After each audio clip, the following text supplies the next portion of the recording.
Oke, udah mulai recordingnya nih Pas Web. Jadi, selamat sore semuanya. Terima kasih sudah meluangkan waktu untuk join di webinar KKN PPM UGM Patu. Jadi, ini merupakan salah satu program kerja dari saya, Veronica, yang sekarang sedang berkuliah di jurusan manajemen di Universitas Gadjah Mada. Kebetulan hari ini kami memiliki Aditya Laksana sebagai narasumber selaku Associate Product Manager di salah satu unicorn startup di Indonesia. Jadi, monggo Mas Adit bisa memperkenalkan diri terlebih dahulu, kayak pekerjaannya gimana, terus nanti bisa share materinya. Ya, halo semuanya. Gue Adit ya. Ya bisa dipanggil Adit. Sekarang saya jadi salah satu associate product manager di salah satu startup bergerak di bidang travel. Ya, terus ya dulu saya kuliah di UGM juga. Terus pernah KKN juga sih kayak Vero ini juga. Dulu saya KKN di Klaten. Ya terus ya, ya mungkin itu sih sedikit tentang saya sih. Menarik ya. Terus sekarang di manajemen produk ya. Iya. Oke, manajemen produk tuh boleh ya Mas dijelasin ya. Berarti mau mulai jelasin materi ya ini ya jatuhnya ya. Iya, iya.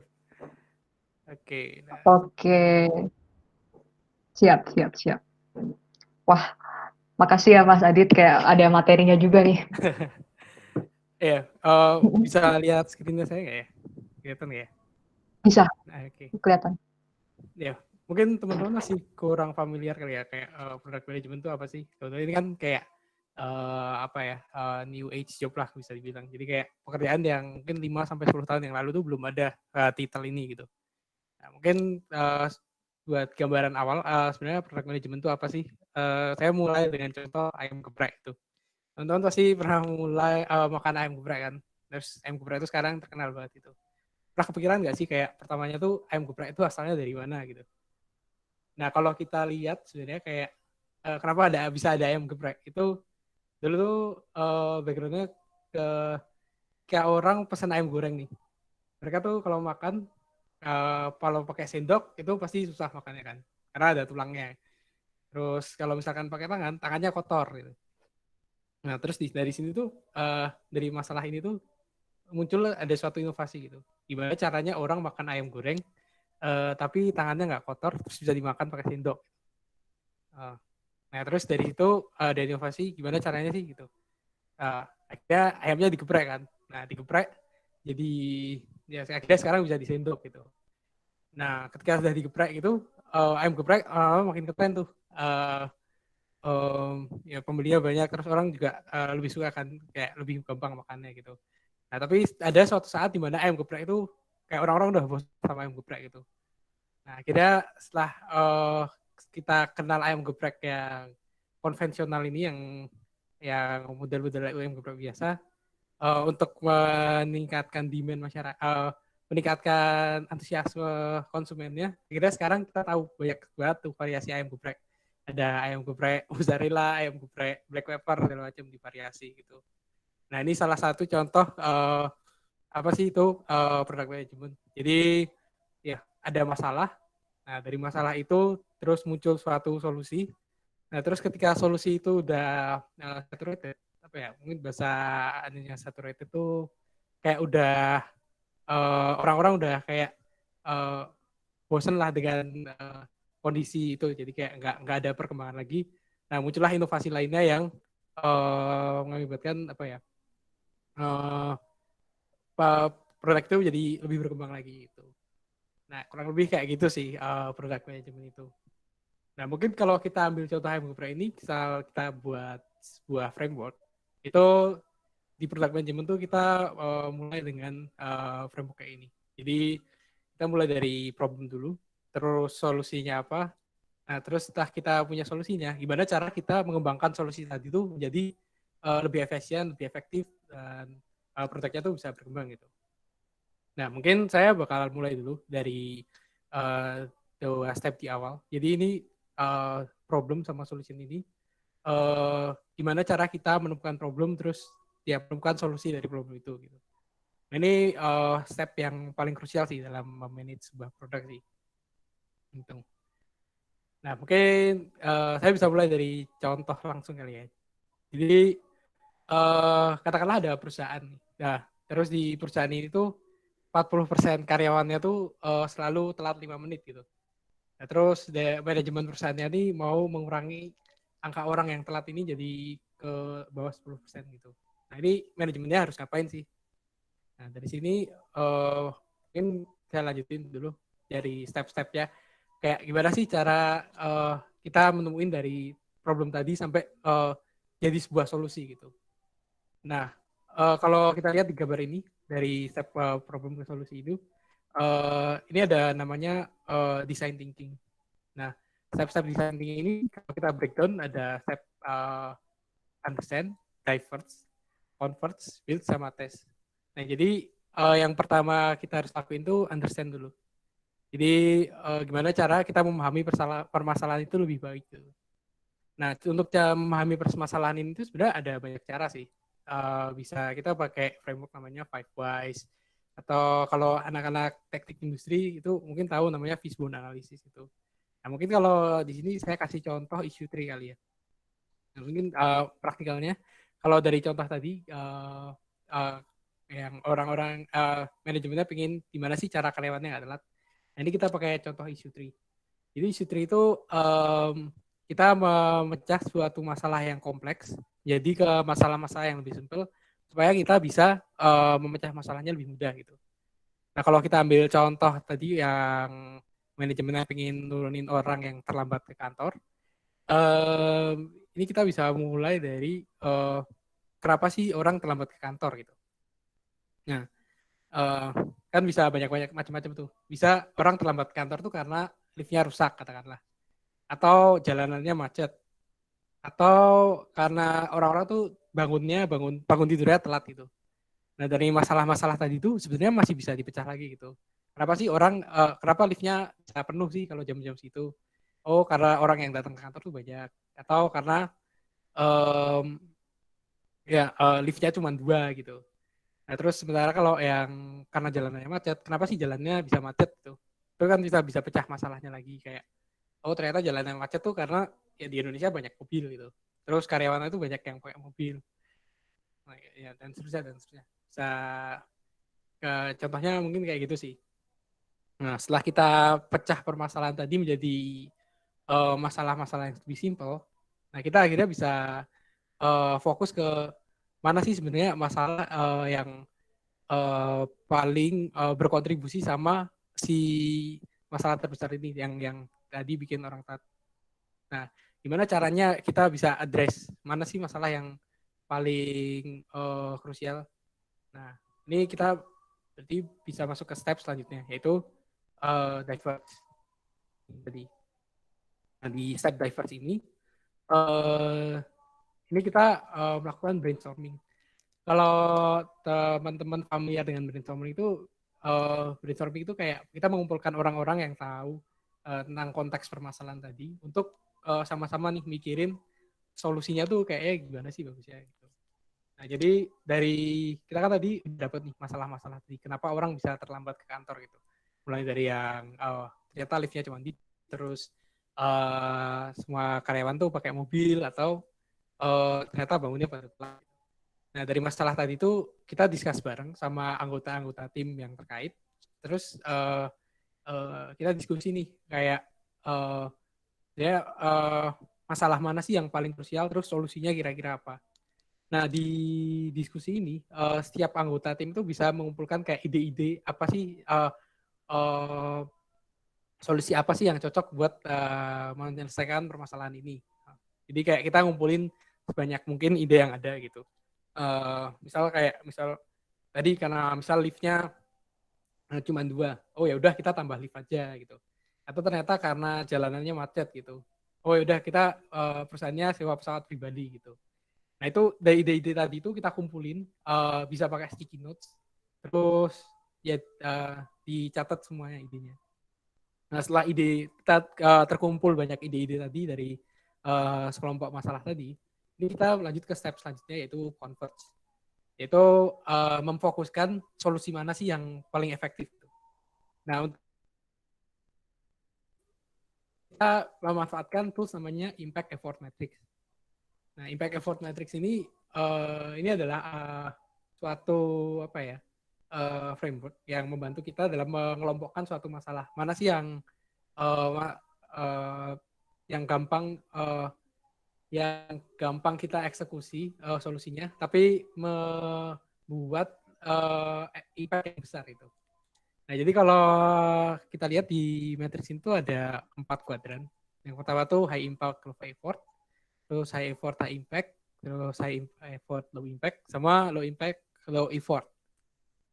Nah, kalau teman-teman lihat di sini kayak kita udah dapat beberapa solusi kayak buat uh, cara-cara supaya orang nggak telat tuh bisa nambah lift baru atau uh, supaya karyawannya nggak telat atau uh, dia bikin nyewa pesawat buat orang ke kantor gitu supaya bisa ngindarin macet gitulah. Nah, dari situ tuh kita kelompokin mana sih solusi yang kira-kira untuk implementasinya tuh sangat sulit tapi efeknya kecil gitu. Terus mana sih yang usahanya paling dikit tapi efeknya besar gitu.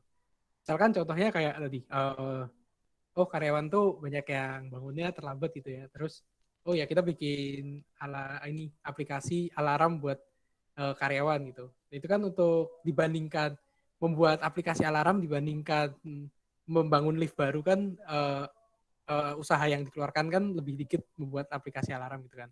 Nah ini kita masukkan ke bagian yang low impact high effort gitu. Nah setelah ide-ide tadi kita kelompokkan itu nanti jadi kelihatan jelas nih mana sih ide-ide yang kayaknya perlu kita eksekusi nih supaya karyawannya nggak terlambat lagi gitu. Nah itu step convert. Nah setelah kita mengconvert tadi ide-idenya, ya, kita dapat fokusnya mau bikin apa nih. Nah itu kita build dan test. Nah build dan test ini gimana cara kita kalau tadi kan kayak impact effortnya kan masih kayak dalam bayang-bayang gitu kan. Maksudnya kayak baru kepikir ya kira-kira kalau solusi ini tuh bakal mengenerate impact sini gitu. Nah, tapi kan kalau aslinya kan kita nggak tahu implementasinya bakal seefektif apa gitu. Nah ini kita makanya lakukan A/B testing namanya. Nah jadi A/B testing itu misal kita tadi punya 2 solusi yang mau kita eksekusi. Jadi antara membangun lift sama bikin aplikasi alarm itu. Nah, mungkin kalau contoh nyatanya A/B testing itu, ya kita pisahin 2 grup karyawan gitu. Misalkan grup karyawan A sama grup karyawan B. Nah, di situ jadi yang grup karyawan A tadi kita kasih aplikasi alarmnya. Terus yang grup karyawan B itu kita bolehin pakai lift yang baru gitu. Nah, itu kita dari situ bisa lihat impact-nya. Mana sih sebenarnya yang antara grup karyawan A sama B itu mana yang akhirnya nggak terlambat gitu. Nah dari situ kita baru bisa lihat impact-nya sih kayak sudah itu solusi mana sih yang lebih efektif.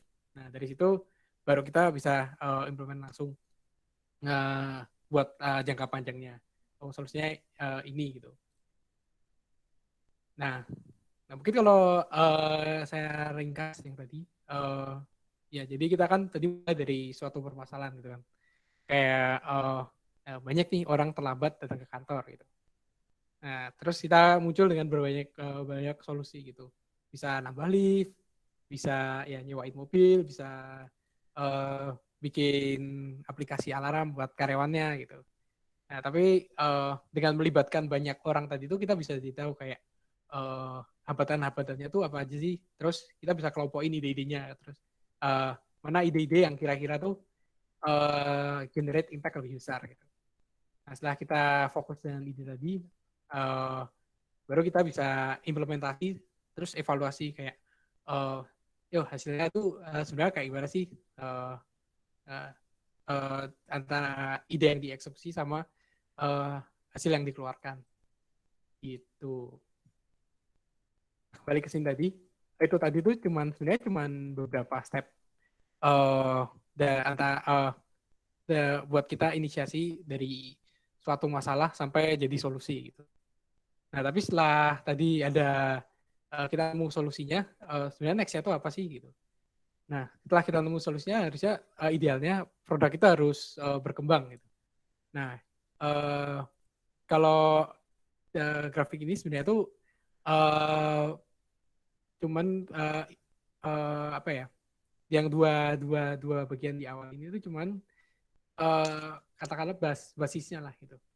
Nah, terus dari basic ini tuh gimana cara kita ngembangin produk kita sih supaya lebih maju. Nah, kalau kita lihat long termnya sebenarnya gini.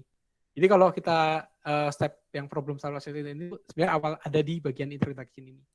Jadi setelah introduction itu produk tuh idealnya uh, dia akan berkembang gitu, growth.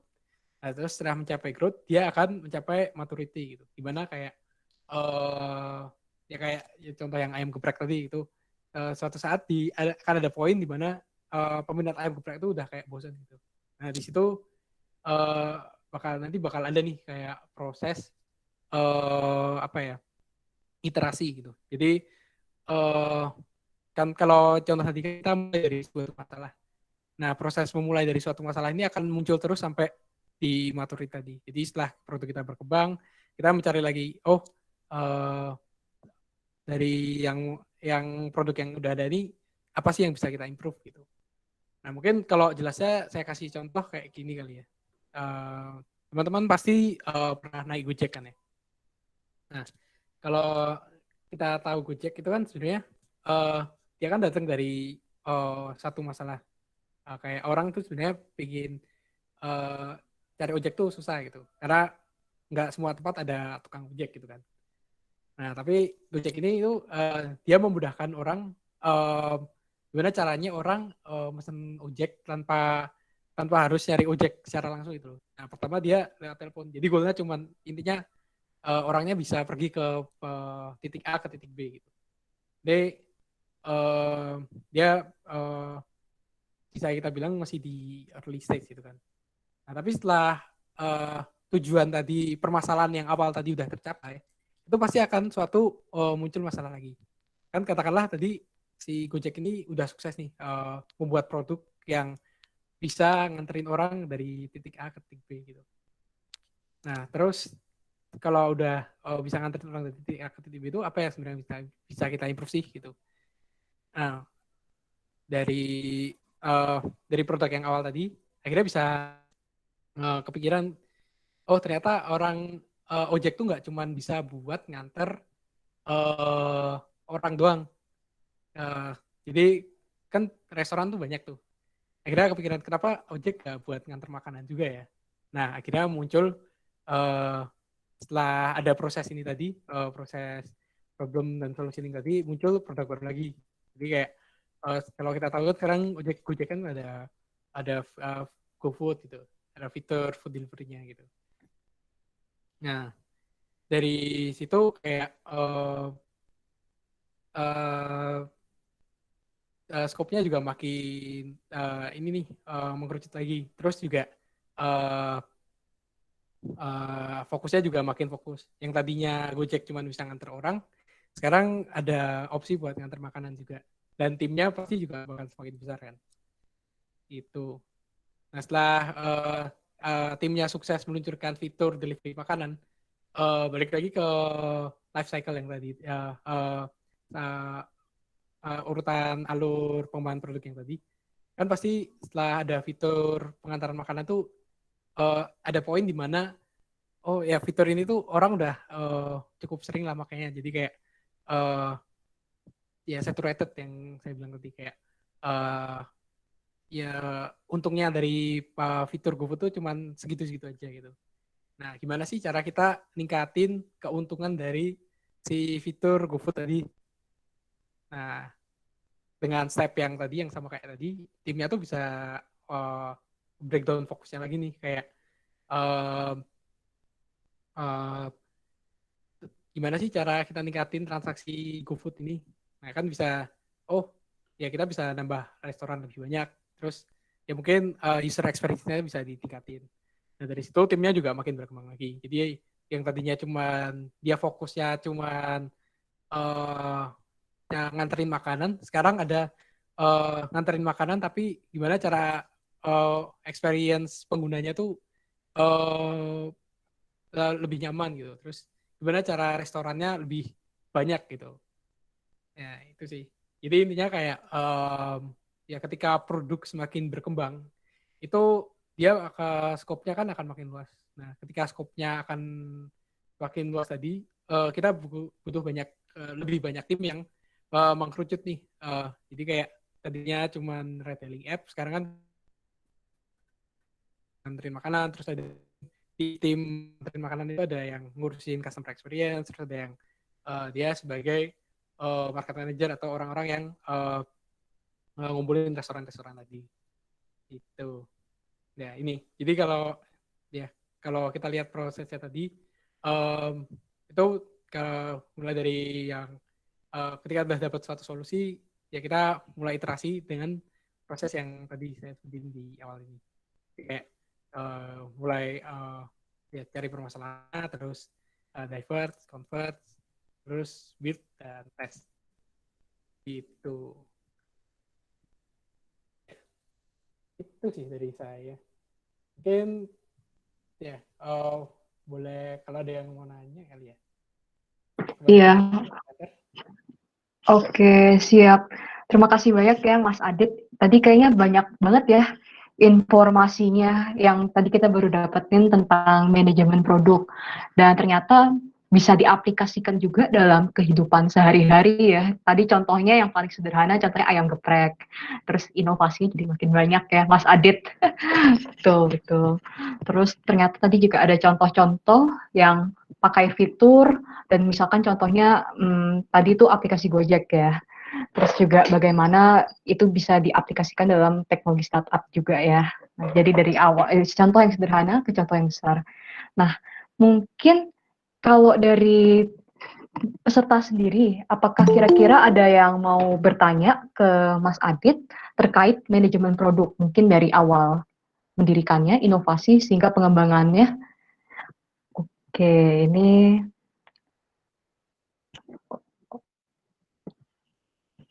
yap. Oke, oke. Mungkin kalau dari saya mungkin dari pertanyaan saya dulu deh Mas Adit. Nah, kalau dari framework-framework tadi kan ada banyak sekali ya, framework tuh seperti itu ya, apa namanya, kayak teori-teori yang mereka kayak saling berkesinambungan satu sama lain tuh. Nah, kira-kira yang paling sering diaplikasikan dalam kehidupan nyata tuh yang relevan tuh framework apa ya sebenarnya ya Mas Adit dalam manajemen produk? Ya. Ya, jadi kalau sebenarnya yang paling kita apa ya aplikasikan di kehidupan sehari-hari itu ya issue tree ini sih. Jadi um, Hmm. issue tree ini tuh salah satu cara yang paling efektif dalam kita menemukan satu permasalahan gitu. Mungkin kalau kan kembali lagi kayak tadi kan Hmm. intinya manajemen produk kan sebenarnya kan mencari permasalahan gitu. Nah, tapi kadang tuh orang bisa jadi tahu permasalahannya, tapi nggak tahu nih kayak Mm-mm. root cause-nya itu apa sih? Mm-mm. Jadi masalah utama yang menyebabkan masalah besar itu tuh sebenarnya apa gitu. Mungkin kalau kita bisa kasih contoh itu kayak eh, Hmm. katakanlah eh eh, mau ya montir gitu ya. Kita kalau montir di bengkel itu kan eh, tahu mobilnya tuh mogok gitu. Nah, tapi mogok karena apa kan sebenarnya penyebabnya bisa banyak gitu kan. Nah, dari situ kita Mm-mm. breakdown dulu kayak Betul. um, oh ternyata mogoknya itu karena uh, bisa bensinnya habis gitu. Terus ya mogok bisa karena oh ternyata ada yang rusak nih di mesinnya gitu. Nah, dari situ kita kayak dengan mindset tadi itu kita bisa kayak mendiagnosa gitu. Sebenarnya masalah yang terjadi itu apa Hmm. sih gitu yang menyebabkan si mobil tadi bisa mogok gitu. Gitu sih kurang lebih. Hmm. Wah, ini menarik sekali ya. Kayak berarti isu tree itu kayak pohon masalah ya jatuhnya ya. Kayak ada Betul. template-nya gitu. Nah, dulu kalau saya boleh bertanya nih, ini kan kita konteksnya saya mengadakan webinar sebagai salah satu program kerja untuk kuliah kerja nyata di UGM. Nah, kalau saya boleh tahu, dulu kan Mas Adit juga pernah KKN ya katanya ya. Saya lupa di Klaten. Tadi Iya, Mas betul Adit betul. Mas Adit kan angkatan 2015 ya. Nah, itu kalau boleh tahu contohnya bagaimana nih kalau yang dulu di konteks punya Mas Adit, kayak problemnya, masalahnya apa, terus isunya gimana.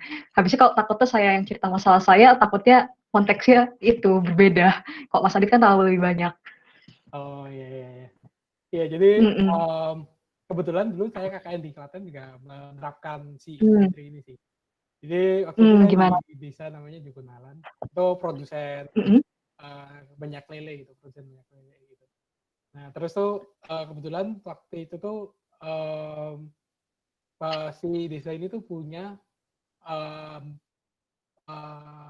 apa ya komoditas katakanlah itu punya produk gitu keripik lele gitu. Mhm. Nah, cuman keripik lele ini Mhm. kayak mereka produksi banyak karena lele itu di sana tuh jadi kayak komoditas gitu.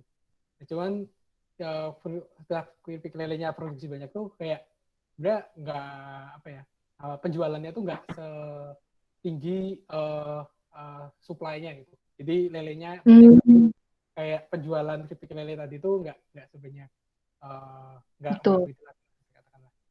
Nah dari situ kan kita Mhm. tahu ada masalah. Oh ini keripik lele ini nggak laku nih.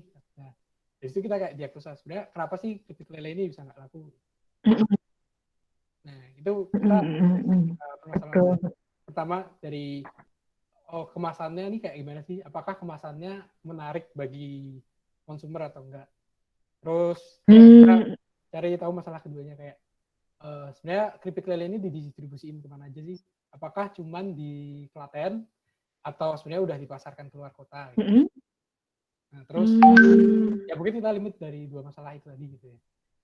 Nah, betul dari betul dua betul. masalah itu tadi kan kita bisa kayak tahu tuh uh, misal karena uh, kemasannya kurang menarik gitu. Kenapa bisa kurang menarik gitu? Nah, uh, dari sini kan kita kayak untuk mendapatkan apa ya dasar memvalidasi masalah kayak Yap, kemasannya kurang menarik gitu. Itu kan kita perlu validasi. Nah, cara validasi itu sebenarnya bisa banyak. Misalkan, oh ya kita sebuah betul. survei atau melakukan studi ke orang-orang di sekitar Klaten itu. Kira-kira kemasan yang sekarang tuh Mhm. menarik atau enggak sih? Kita tanyain orang-orang. Terus ya kita juga Mhm mhm lakuin mhm. benchmark tadi kayak, oh kemasan yang menarik tuh kayak apa sih? Kita lihat um, makanan kemasan yang lain tuh kira-kira yang laku tuh kayak gimana bentuknya kemasannya gitu. Nah dari situ kan kita dapat Betul betul validasi betul. masalah satu. Yang pertama tadi masalah kemasan gitu. Nah terus yang masalah kedua yang masalah distribusi kita juga cari tahu nih memvalidasi masalahnya gitu kayak sebenarnya tuh distribusinya tuh sekarang kayak gimana gitu prosesnya. Kita Betul. kita wawancara orang-orang yang suppliernya terus distributornya itu siapa aja. Nah ternyata setelah kita wawancara Mmm, distributornya si keripik lele ini cuma dipasarkan di daerah daerah Klaten aja gitu. Dan uh, daerah Klaten ini kan kalau kita tahu kan dia kan di jalan yang besar. Jadi kayak jarang orang betul. mobil mampir gitu. Nah akhirnya kita Mhm. memvalidasi juga sih permasalahan itu. Nah terus setelah kita timbang tuh Mmm, masalah mana sih yang lebih menyebabkan si keripik ini nggak laku gitu. Nah antara dari mhm. tadi atau si uh, masalah distribusi tadi. Nah kita setelah kita lakukan brainstorming sama tim kayak mana sih yang kira-kira bakal meningkatkan penjualan si keripik lele ini. Akhirnya muncul banyak ide ini, mulai dari bikin kemasan yang baru, terus uh, memperluas distribusinya gitu. Nah, Mmm, ya dengan framework tadi kan kita kayak tahu, oh kalau bikin kemasan baru tuh tadi ternyata kita harus desain kemasannya, terus ya cetak cari vendor buat bikin kemasannya gitu. Nah sementara kalau masalah distribusi tadi kan sebenarnya kan kita cuma kesimpel, oh kenapa nggak jual aja di Tokopedia atau Shopee gitu. Nah, itu kan betul. Mhm. dibandingkan mencari vendor, membuat desain itu kan lebih mudah mengupload produknya di Tokopedia terus dipromosikan. Nah, dari situ Betul. akhirnya kita menemukan fokusnya sih. Oh, kayaknya dengan kita naikin produknya di toko online itu lebih meningkatkan penjualan gitu. Nah, dari situ akhirnya kita pilih solusi yang itu. Nah, tapi walaupun kita udah milih solusi tadi, kan tadi ada namanya A/B testing kan, ada evaluasi gitu. Nah, itu kita Iya. evaluasi Mhm. juga. Oh, ternyata dengan dengan dijual di toko online itu nggak karena masih belum signifikan juga gitu. Nah, akhirnya Betul. muncul masalah baru lagi kan. Kenapa penjualan di toko online itu masih belum signifikan juga? Oh, ternyata engagement-nya atau promosinya kurang nih gitu. Nah, dari situ kita mulai muncul problem baru lagi, terus ya balik lagi ke isu tadi. Kenapa si penjualan penjualan di toko online ini masih kurang sih gitu. Nah, itu sih. Jadi itu kayak suatu proses yang iteratif yang nggak ada berhentinya.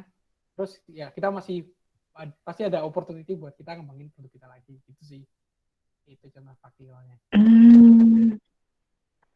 Wah, terima kasih banyak Mas Adit. Ini benar-benar sangat memberikan pencerahan sih. Jadi kayak kerangka berpikir pohon masalah ini ternyata sangat aplikatif ya dalam permasalahan yang kita hadapi sehari-hari. Terus juga saya baru sadar kalau tadi kan Mas Adit dulu di Klaten komoditasnya lele ya. Nah, kebetulan saya juga sekarang di daerah Langgeran. Waktu itu pernah wawancara dengan Pak Senen yang kebetulan hadir pada hari ini. Nah, kebetulan kalau kita komoditasnya itu adalah coklat sama kambing PE. Nah, jadi coklatnya juga permasalahannya hampir mirip sama punya Mas Adit. Jadi kayak kira-kira mungkin masih rasanya sudah lumayan dari segi kualitas, tapi kayak masih belum bisa dijual seperti coklat kebanyakan karena pemasarannya masih terbatas di wilayah Anggeran saja dan wisatawan yang datang ke lokasi tersebut gitu. Jadi mungkin bisa ya nanti diaplikasikan buat kami sebagai peserta KKN juga ya untuk kedepannya, dan nanti distribusi pemasarannya bagaimana juga akan dibahas di webinar minggu depan tentang pemasaran digital untuk memberi informasi ke Mas Adit. Berarti pas banget ya nih Mas Adit nih.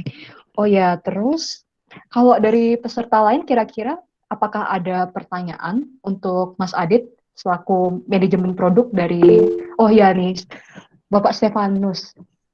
Boleh mungkin bisa di type di chatnya aja atau bisa langsung unmute Pak. Ya, selamat sore Mbak Ika Sore Pak. dan Mas Adi. Iya. Ya, sore. Sore Pak.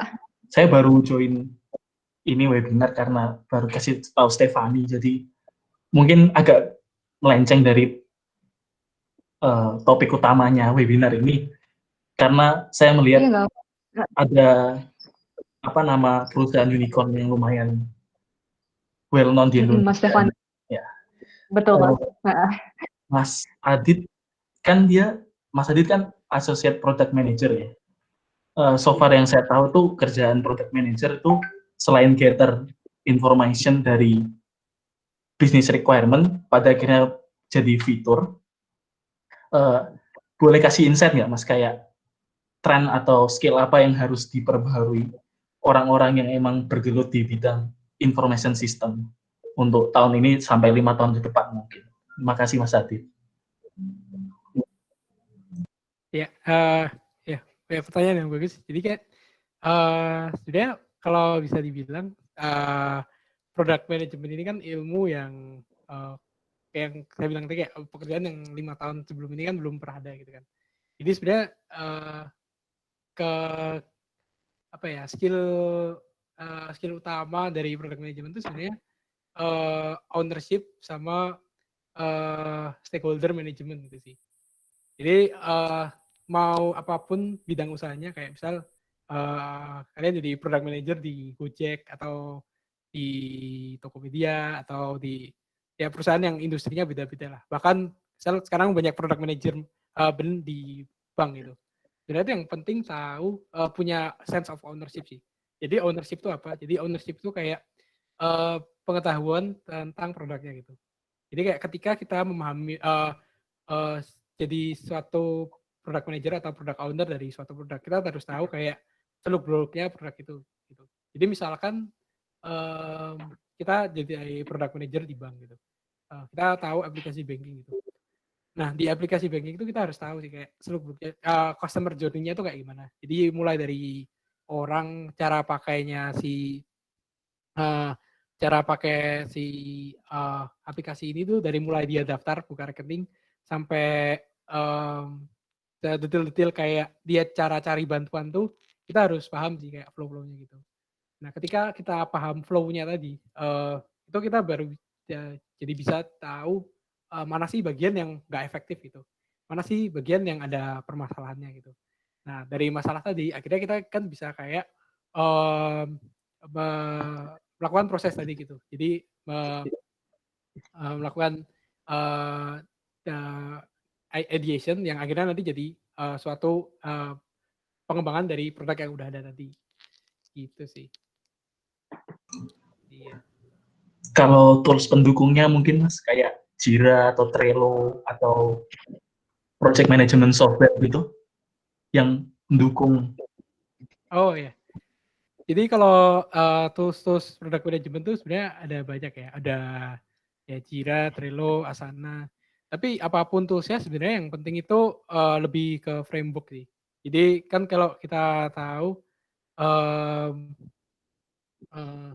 kayak Jira terus Trello itu kan cuma sebagai alat bantu buat kita memanage jadwalnya tadi kan.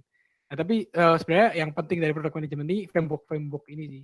Jadi kayak issue tree, terus fishbone analysis, terus ya impact effort matrix.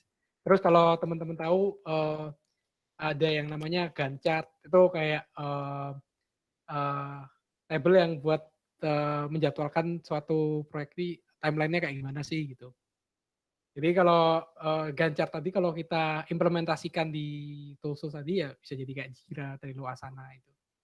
Nah, terus ya ini sih yang paling penting sih A/B test gitu. Kayak testing itu sebenarnya tools-nya ada banyak gitu. Kayak mungkin pakai Mailchimp atau Firebase gitu.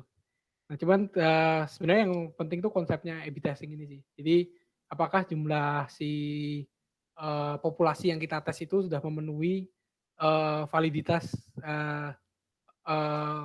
validitas hasilnya tuh udah valid atau belum gitu. Kalau kita ambil jumlah sampel kayak gitu sih. Jadi sebenarnya yang lebih penting di product management itu konsep dari framework-nya. Sementara kalau kayak tools itu ya bisa dipelajarin sendiri gitu sih. Karena gimana ya kayak antara satu perusahaan dan perusahaan lain itu pasti toolsnya beda-beda. Dan ketika kita misal pindah perusahaan atau pindah pekerjaan itu kita harus belajar lagi toolsnya. Nah, cuman kalau kita udah tahu kayak basic konsep-konsep dari framework ini, mau apapun toolsnya, pasti ya ntar kita bisa sesuaiin lah dengan cara pakai toolsnya gitu. Yang penting ya, jadi sebenarnya yang paling penting itu sih kayak main konsepnya gitu. Gitu. Oke Mas Adit, terima kasih. Oke, makasih Mas Stefanus pertanyaannya dan Mas Adit juga buat jawabannya. Nah, barusan saya nerima ini nih pesan dari chat dari salah satu peserta di sini, Mas Fajar Rian Ahrah. Kayaknya dia tertarik nih untuk bertanya. Kira-kira Mas Fajar, Mas Rian ingin bertanya ke Mas Adit terkait topik hari ini. Halo, Mas Rian. Saya udah terdengar? Halo, terdengar ya? Mas Rian. Terdengar. Oh iya, makasih kesempatannya. Perkenalkan, nama saya Rian, Kak Adit, Kak Vero. Ingin bertanya, misalkan saya ingin menjadi seorang product manager gitu ya. Langkah pertama apa yang harus saya lakuin dan step by step ke depannya lagi itu apa gitu? Dan yang dipelajari apa-apa aja sih gitu. Makasih. Oke. Ya, terima kasih pertanyaannya. Jadi kalau saya bicara dari pengalaman kali ya. Dulu saya sebenarnya tuh dulu saya dari background IT juga kebetulan. Terus saya tertarik sama e-commerce itu. Nah, dulu waktu e-commerce itu saya nggak ada fokus ke product management, tapi daftar internnya lebih ke business development gitu. Nah, mulai dari business development itu saya jadi lihat sih kayak, oh ini di sini tuh ada proses-proses yang kayaknya sebenarnya kurang efektif gitu. Terus dari itu ada kayak masalah gitu kan. Jadi kayak ada motivasi gimana sih cara mengoptimisasi solusi dari masalah ini gitu. Nah dari situ kayak muncul nih minat product management tadi gitu.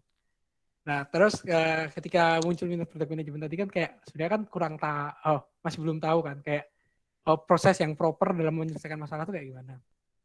Nah, kebetulan di perusahaan yang saya magang di e-commerce tadi itu ada product manager juga tuh.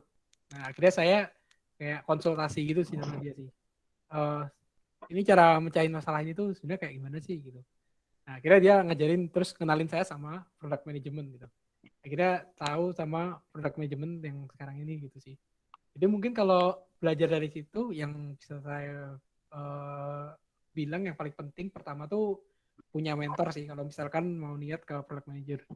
Karena kan kalau sekarang ya kayak yang bilang tadi yang saya tekankan di awal kayak product management ini kan kayak pekerjaan baru yang mungkin 5 tahun yang lalu titelnya belum ada gitu kan. Jadi kayak mau cari di universitas manapun itu kuliahnya pasti nggak akan ada gitu. Nah itu kenapa pentingnya kita punya mentor yang udah expert dalam hal product management gitu. Nah setelah punya mentor kita perlu setelah tahu ilmunya dari mentor itu kan kita perlu apa ya namanya lapangan lah untuk latihan gitu. Nah lapangan untuk latihan tadi tuh bisa macam-macam. Bisa kita apply intern gitu. Nah dengan apply intern atau ikut lomba gitu. Dan apply intern atau ikut lomba gitu. Tadi kan kita jadi punya play-nya buat mengetes pemahaman kita tuh dari mentorship tadi tuh kayak gimana sih. Jadi kita punya kayak in hand apa ya in hand example-nya lah kayak oh ini cara manage product secara eksekusinya tuh kayak gini gitu sih gitu. Jadi 2 poin sih tadi. Yang pertama punya mentor, terus ya cari playground buat latihan sebanyak mungkin. Itu sih. Oh iya, oke, terima kasih Kak Adit. Mungkin aku mau nanya satu lagi, apa boleh? Boleh, boleh. Oh iya baik, apa namanya, misalkan kita lagi mengelola Boleh. suatu produk gitu ya Kak, terus kadang nggak sesuai timeline. Nah, kalau menurut Kak Adit, solusi yang terbaik tuh kayak gimana Kak? Misalkan kayak timeline-nya kita tuh udah terundur sekian 1 bulan mungkin gitu. Nah, kalau cara mengelola yang terbaik tuh kayak gimana Kak? Biar bisa mengatasi itu gitu. Makasih Kak. Ya, ya sih. Ya jadi kalau di sprint kita kenal ada namanya retrospektif gitu kan ya. Nah jadi kayak misal timeline pengembangannya tadinya 1 bulan gitu. Nah itu ketika terus kita kasih misalkan ada checkpoint 1 minggu sekali gitu tiap 1 bulan tadi gitu. Nah di checkpoint itu kalau di sprint kita kenal namanya ada namanya stand up. Jadi stand up itu kita kayak apa ya checkpoint lah. Jadi kita meeting sama orang-orang yang melakukan eksekusi tadi.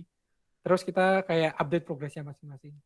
Nah dari situ kita pakai mindset yang tadi sih, yang pakai iQ tadi, kita cari tahu nih, kita kulik-kulik dari orang yang kembangin tadi itu, kenapa sih ini bisa molor gitu? Penyebabnya tuh sebenarnya apa? Apakah karena ternyata kompleksitasnya tidak sesuai dengan yang kita prediksi di awal gitu? Atau ternyata manpower kita kurang gitu?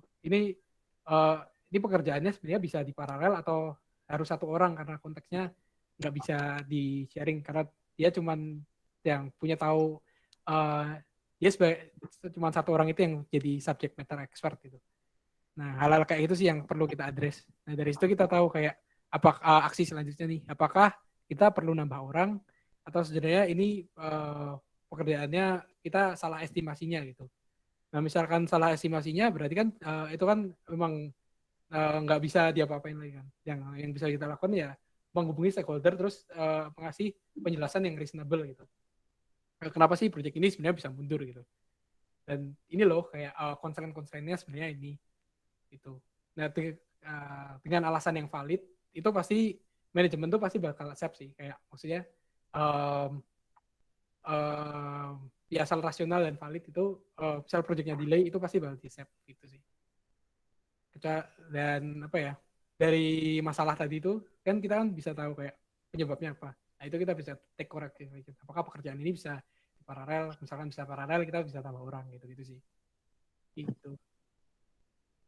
Oh oke, baik. Terima kasih banyak Kak Adit atas Ya, soal jawabannya.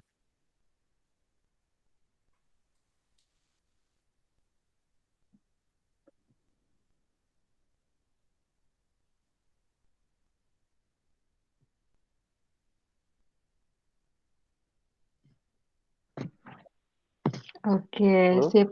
Terima kasih sekarang waktunya tinggal 6 menit lagi. Nah, yang sekiranya ingin menanyakan Halo? sesuatu ke Mas Adit. Oh, oke. Silakan Pak Husni.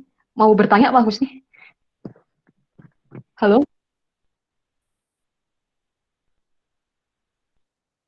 Ya, terdengar Pak Husni. Halo? Oke. Halo, halo.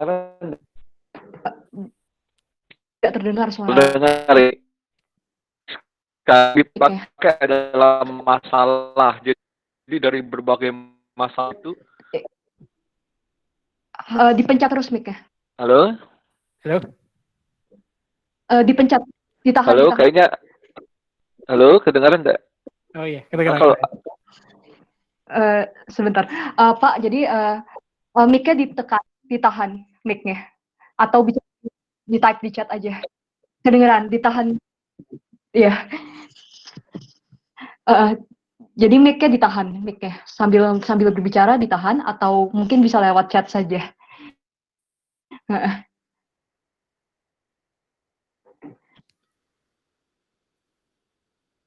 Atau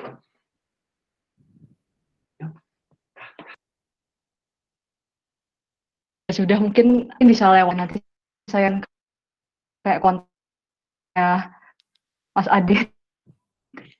Kalau oke. Yang lain ada pertanyaan gitu, kalau tidak ada bisa ditutup berarti ya sesi ini ya. Halo. Ya, berarti kalau begitu terima kasih banyak ya Mas Adit atas kehadirannya pada sore hari ini. Kayak kita udah belajar banyak banget nih dari Mas Adit nih, ilmu manajemen produk yang harapannya aplikatif dalam kehidupan sehari-hari. Nah, oke deh, kalau begitu mungkin untuk menutup saya bakal screenshot dulu, dan kalau misalkan ada yang mau menyalakan kamera boleh, tapi kalau teman-teman lebih ingin kayak tidak menyalakan nggak apa-apa juga, nanti saya screenshot aja. Ya, oke.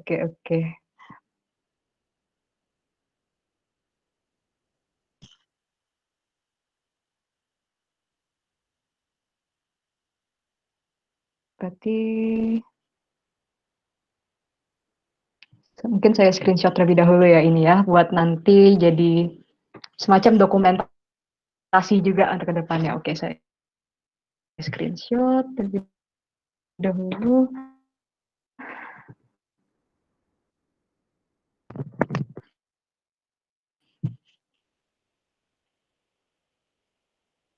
Rani satu. Oke. Oke. Itu kita bisa screenshot kali ya. Kalau yang lain pada udah nggak nyalain kamera lagi. Oke. Ini akan saya ganti dulu settingnya menjadi change layout. Jadi oke, ini jadi banyak.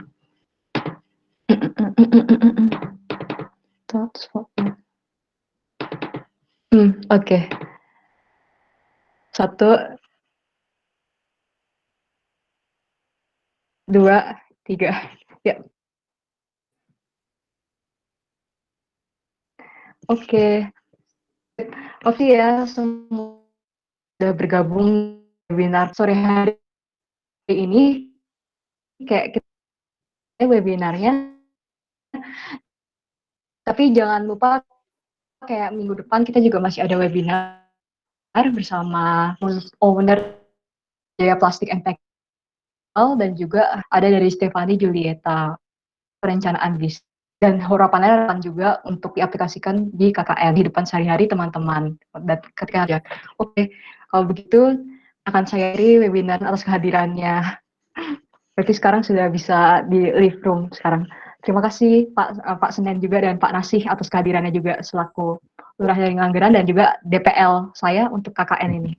Okay. Terima kasih Mas Aditya, Pak Vero, Pak Senen. Ya, sampai ketemu lagi. Terima kasih. Ya. Terima kasih Mas Rian.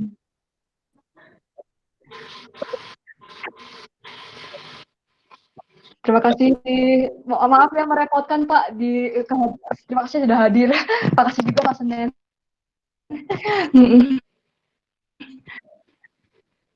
Mm-mm.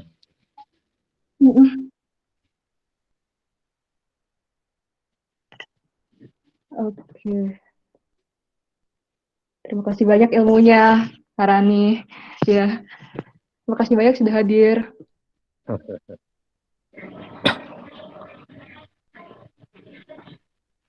Oke. Ya,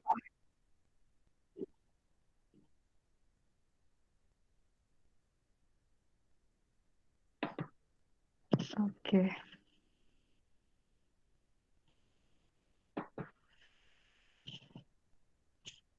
Sip, sip. Ini berarti akan saya hentikan dulu recordingnya. Stop recording.